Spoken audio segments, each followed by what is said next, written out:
salaamaaleykum waa àdduna maa leen ziar patriote yi désormais bis njëkk tey dootu mën nuyooti ay patriote ay sénégalais àdduna laay nuyu parce que niveau bi yéeg na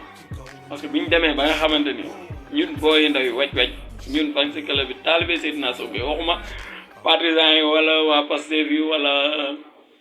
ñii de maanaam booy ndaw yi ñun booy yi groupe xale yi ñun zaaru Bamba Ñas gi genre lamañ daaru gi ay Njaay Tuuba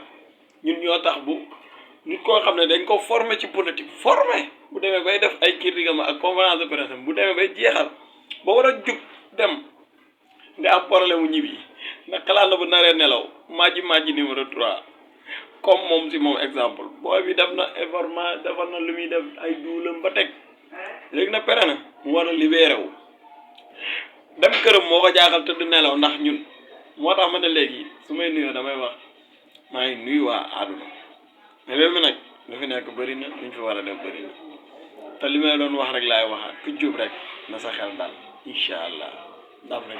bu leen ñaanal seen bopp dara mosu leen ci cat ñaan gudd fan wóor na yàlla Seydina Sonko président Diomaye Faye dana liggéey ba ngeen kontaan lii maa leen ko wax taay dama ne si jaamu de moo tax jaaxaat nga ne maa ngi ci dugg mais dem leen sama deuxième compte bi waaye naa ko mentionné fii Mor Diop 76 97 ngeen dem ngeen abonné fa waaye 27 abonné laa fa am 27 jàppal leen ma fa waaye parce que moo ngi dóor yeneen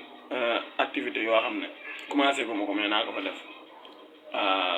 naa ko fa commencé après jàpp leen ci ngeen dem abonné foofu da ngeen di laal kii bi rek mentionnement bi rek ngeen dem fa nga abonné foofu